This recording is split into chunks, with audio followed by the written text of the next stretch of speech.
How's everybody doing? We got some new gear for the studio, but I might be returning it.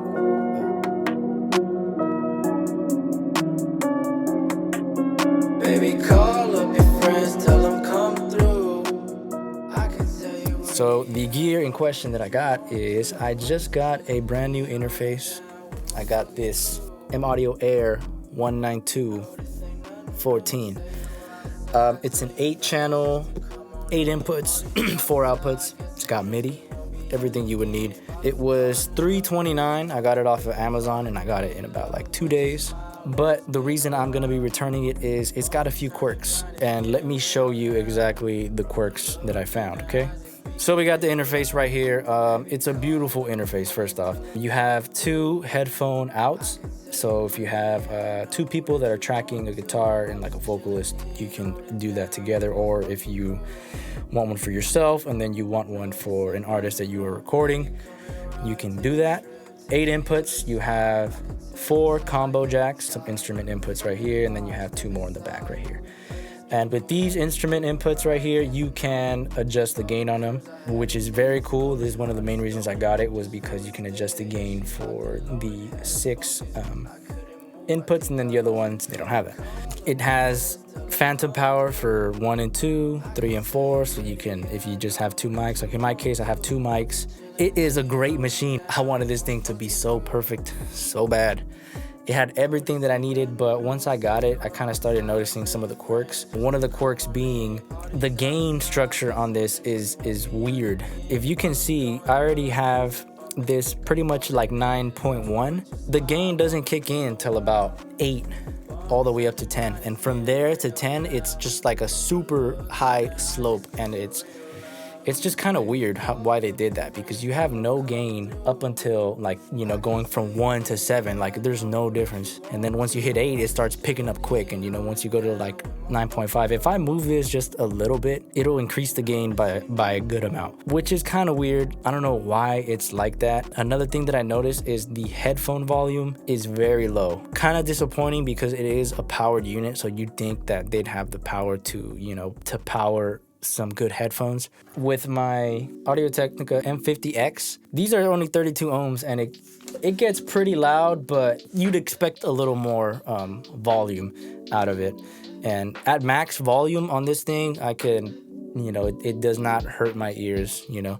And then another thing I did notice is the meters aren't accurate with my DAW. I don't really know if I really monitored it that much with my Motu to see if they were accurate or not, but it really takes a lot of gain for these things to start lighting up. There's a good amount of drawbacks on this. Now, I will say this, who is this for, right? If you are a band and you need multiple inputs, this, I think, will be the perfect thing for you. If you don't care about how the gain structure is and the headphone volume, and you could just put a headphone amp, then this would be for you. The layout of this thing is just really, really nice. Has all the inputs on the back, which I really like. I think it just makes for a cleaner desk, because I usually have all my audio coming from the back of my desk anyway, so it just helps to have it all right there. That way I can tidy that up, you know, real nicely if I needed to.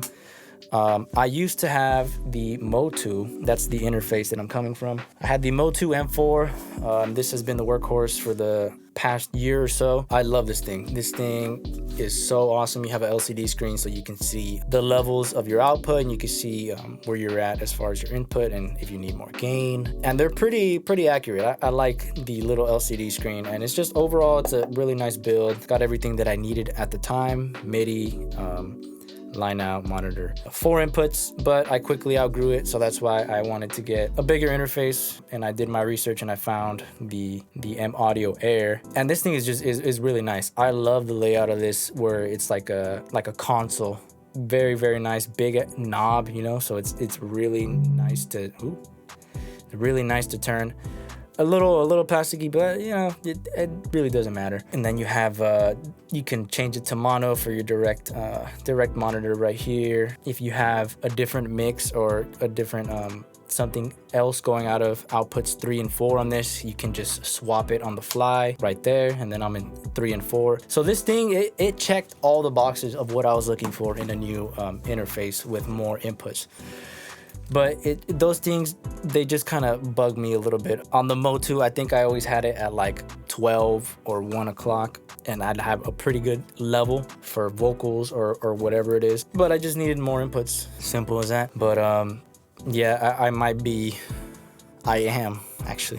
be returning this thing. A lot of people do really love this thing, and if you don't care about the gain structure and the headphone volume, like if you have an amp anyways, then this is the perfect thing for you. It does everything that you need it to do and then some. And you know what I mean? It's kind of hard to find something at this price point with 8 inputs. I do believe I'm gonna be going with the M6, so I think I'm gonna have to get rid of this thing here, or I might keep it for my MPC or when I go on the go, because it is bus powered. So who knows? Yeah, that's my little rant of why I'm not keeping this. It's so great, man. But yeah, those things just kind of kill it for me. But yeah, that's it. Midnight says yes if you don't care about the gain structure and the headphone volume, and then I say no if you do.